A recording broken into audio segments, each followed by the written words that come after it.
Всем здравствуйте, меня зовут Инкара, я являюсь преподавателем английского языка, а также письменным переводчиком.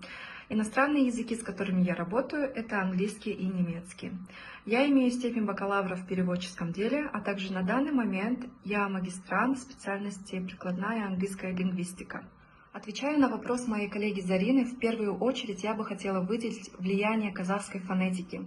Казахский язык – это тюркский язык с особой фонетической системой.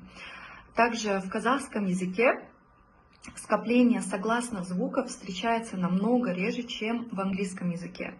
Таким образом, носители казахского языка могут естественным путем добавлять гласные звуки для того, чтобы разбить скопление согласных звуков. В результате это приводит порой к ошибочному произношению глаголов прошедшего времени в английском языке. Вместо того, чтобы говорить worked, люди говорят worked. Второй момент – это перевод с родного языка. В казахском языке маркеры прошедшего времени добавляются в виде слогов. Например, прошедшее время часто обозначается окончанием «д» или «т» и произносится как отдельный слог в казахском языке. Это может привести к тому, что носители казахского языка также будут воспринимать окончание прошедшего времени в английском языке как отдельный слог и будут также выделять его в своем произношении. I would like to share about phonological challenges faced by Kazakh students studying English language. As a teacher, I would like to say that Kazakh students have a problem with pronouncing some of the past tenses endings like ed, t, or plural forms like z, is, or something else.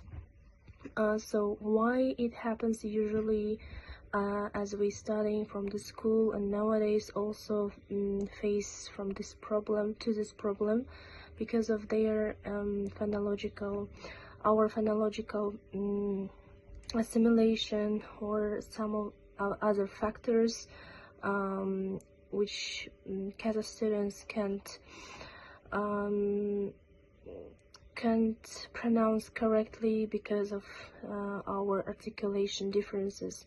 First of all, here it might be in Kazakh language we have 42 alphabets, and especially we have a stress syllables, which is only for one word or one sentence. We can just stress for properly for only one word, but rather than English, because in English we change every time the stress, like a first syllable, second syllable, etc. So it might be also depend on this on this criteria. Just Kazakh students cannot pronounce correctly these words. Usually my students also have difficulties with the pronouncing past forms like ed or t, because in Kazakh language it's these letters like usually stressed words like t. In English we just maybe sometimes skipped, or it's like a deep sound, so it might be related to our articulation. Hello, my name is Asya. I am an English teacher. Actually, now I'm not working at school or university, but I have an experience of 5 years teaching at school and 5 years of teaching some private lessons. That is why I can just share my experience. The first question is, what challenges do your students face in pronouncing English verbal endings like ed and ing? Actually, one of the first challenges with ed ending is its 3 ways of pronouncing it.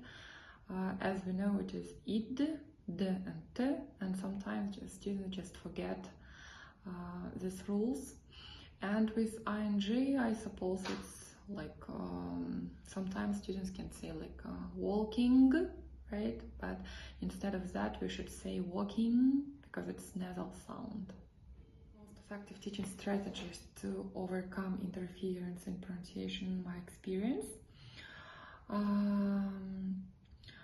I can say that drilling, phonetic drilling, is the most popular teaching strategy here, and maybe visual aids when you can just make up some posters, yes, and or some handouts for students work at home, for example, yes, or you may just do it at the lessons as well, and just repeat, and repeat, yeah.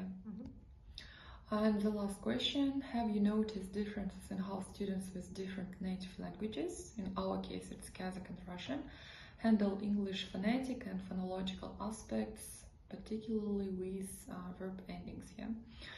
I can say about students like with Kazakh identity. As we know, in every Kazakh word has a stress on the last syllable. And sometimes, for example, when I just ask students to pronounce the word worked, they can say work it. I suppose this is because they, how to say, they adapt to putting stress on the last syllable, and that is why for them it is quite difficult to omit letter E here, and that is why they say work it, because of their Kazakh identity, because of Kazakh language.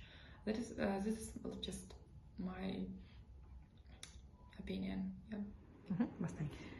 Ақтанова Айман Советқызы, Ыбырай Алтынсарин атындағы Ұлттық білім академиясы қазақ филологиясы зертханасы филология ғылымдарының кандидатымын.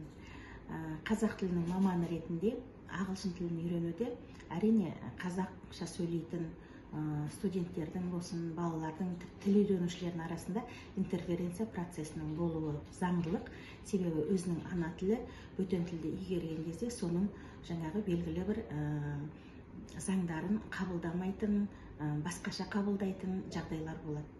Ондайда не істеу керек деген кезде міндетті түрде сол үйреніп жатқан, мысалы ағылшын тілін үйреніп жатсаң, сол тілдегі жаттығуларды көбірек беру керек. Әсіресе тілдік жаттығулар, тілдік дыбыстарды айтуда, мысалы ағылшын тілінде көмей, тіл алды деген дыбыстар бар, оны біздің қазақ тілінде жоқ дыбыстар бар.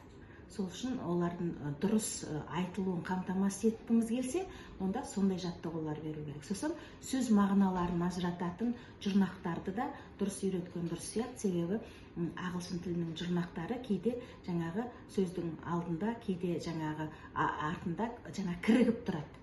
Сол кіріккен жұрнақтарды түсіндіріп берген дұрыс сияқты менің ойымша.